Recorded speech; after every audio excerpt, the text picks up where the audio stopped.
families with Affordable Care Act plans to save them $2,400 a year on their health premiums. Let's close the coverage gap and make these savings permanent. And second, let's cut energy costs for families, an average of $500 a year by combating climate change. Let's provide an investment tax credits to weatherize your home and your business, to be energy efficient and get a tax credit for it. Double America's clean energy production in solar, wind, and so much more. Lower the price of electric vehicles, saving another $80 a month that you're not going to have to pay at the pump. Folks,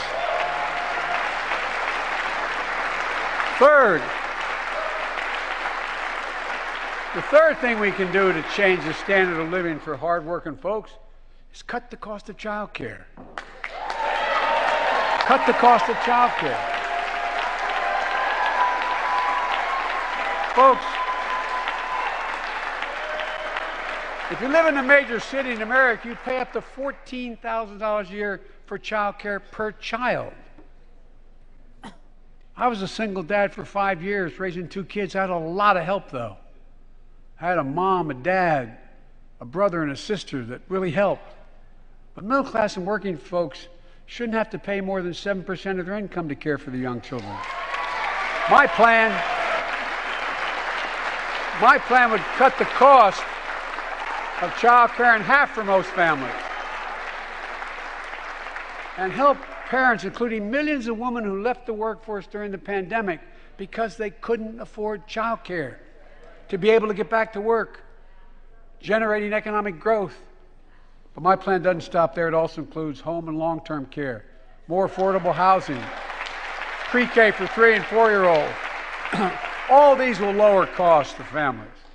And under my plan, nobody, let me say this again, nobody earning less than $400,000 a year will pay an additional penny in new taxes. Not a single penny.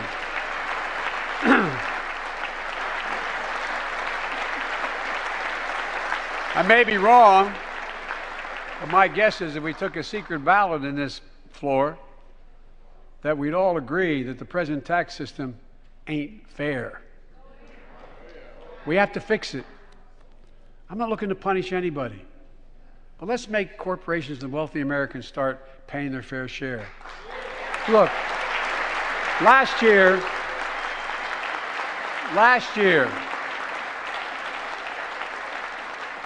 like Chris Coons and Tom Carper and my distinguished Congresswoman, we come from the land of corporate America. There are more corporations incorporated in America than every other state in America combined. And I still won 36 years in a row. The point is, even they understand they should pay just a fair share. Last year, 55 of the Fortune 500 companies earned $40 billion in profit and paid 0 in federal taxes. Now look, it's not fair. That's why I proposed a 15% minimum tax rate for corporations. And that's why in the G7 and other meetings overseas, we're able to put together, I was able to be somewhat helpful, 130 countries agree on a global minimum tax rate. So companies can't get out of paying their taxes at home by shipping jobs and factories overseas. It'll raise billions of dollars. That's why I propose closing loopholes for the very wealthy who pay a lower tax rate than a teacher and a firefighter. So that's my plan, but we'll go in more detail later. We will grow the economy, lower the cost of families. So what are we waiting for? Let's get this done. We all know we've got to make changes. Folks,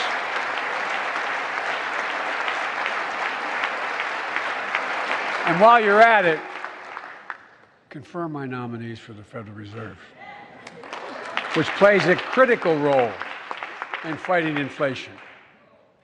My plan will not only lower costs and give families a fair shot, it will lower the deficit.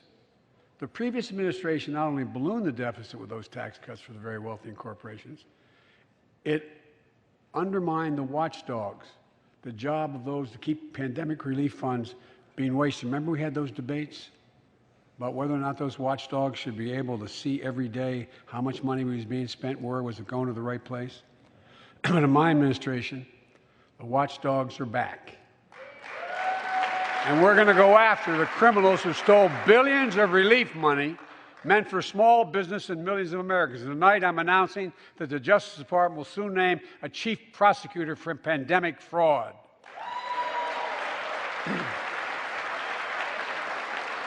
And look,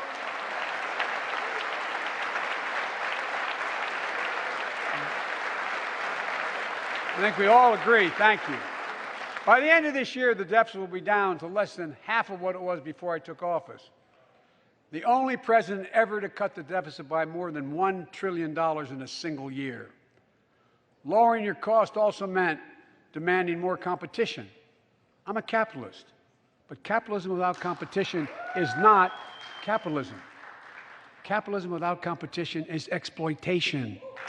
It drives up profits. And corporations have to compete. Their profits go up and your prices go up when they don't have to compete. Small businesses and family farmers and ranchers, I need not tell some of my Republican friends from those states. Guess what? You got 4 basic meat packing facilities. That's it. You play with them or you don't get to play at all. And you pay a hell of a lot more. A hell of a lot more because there's only 4. See what's happening with ocean carriers moving goods in and out of America. During the pandemic, about half a dozen or less foreign-owned companies raised prices by as much as 1,000% and made record profits. Tonight, I'm announcing a crackdown on those companies overcharging American businesses and consumers.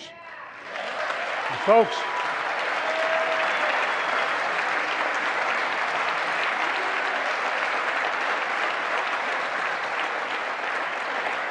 and as Wall Street firms take over more nursing homes, quality in those homes has gone down and costs have gone up. That ends on my watch. Medicare is going to set higher standards for nursing homes and make sure your loved ones get the care they deserve and that they inspect and they will look at closely. We're also going to cut costs to keep the economy going strong and giving workers a fair shot, provide more training and apprenticeships, hire them based on skills, not just their degrees. Let's pass the Paycheck Fairness Act and paid leave. Raise the minimum wage to $15 an hour and extend the child tax credit so no one has to raise a family in poverty. Let's increase Pell Grants, increase our historic support for HBCUs, and invest in what Jill, our First Lady who teaches full-time, calls America's best-kept secret, community colleges. Look, let's pass the PRO Act. When a majority of workers want to form a union, they shouldn't be able to be stopped. When we invest in our workers and we build an economy from the bottom up and the middle out together, we can do something we haven't done in a long time, build a better America. For more than 2 years, COVID has impacted every decision in our lives and the life of this nation. And I know you're tired, frustrated, and exhausted. That doesn't even count the close to 1 million people who sit at a dining room table or a kitchen table and look at an empty chair because they lost somebody. But I also know this, because of the progress we've made, because of your resilience and the tools that we have been provided by this Congress, tonight I can say we're moving forward safely back to more normal routines.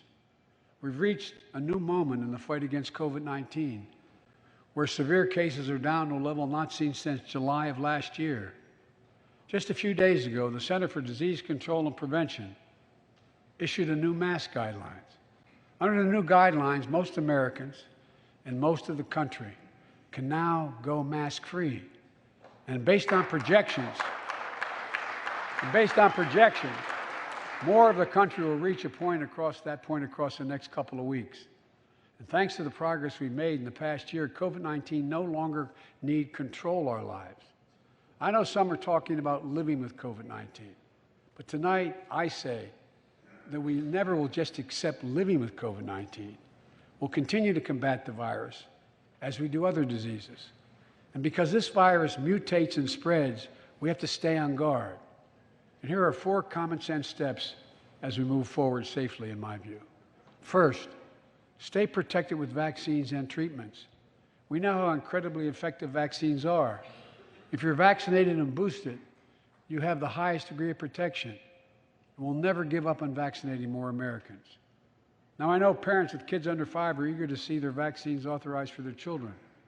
Scientists are working hard to get that done. We'll be ready with plenty of vaccines if and when they do. We're all ready. We are also ready with antiviral treatments.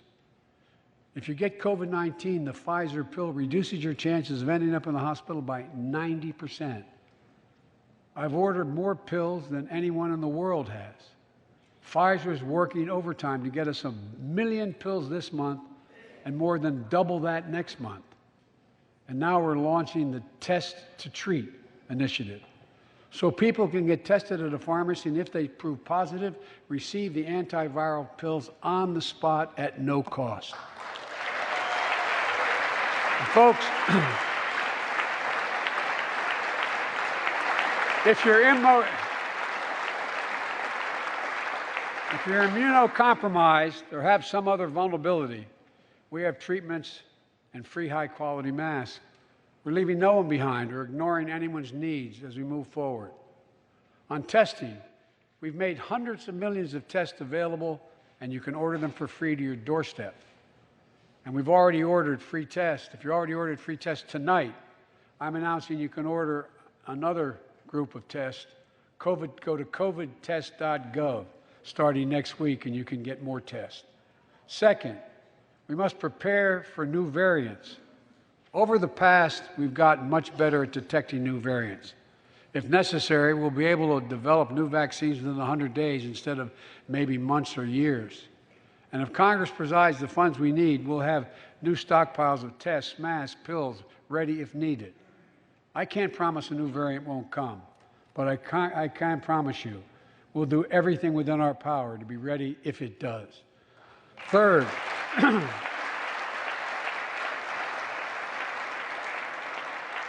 we can end the shutdown of schools and businesses. We have the tools we need. It's time for America to get back to work and fill our great downtowns again with people. People working from home can feel safe and begin to return to their offices. We're doing that here in the federal government. The vast majority of federal workers will once again work in person. Our schools are open. Let's keep it that way. Our kids need to be in school.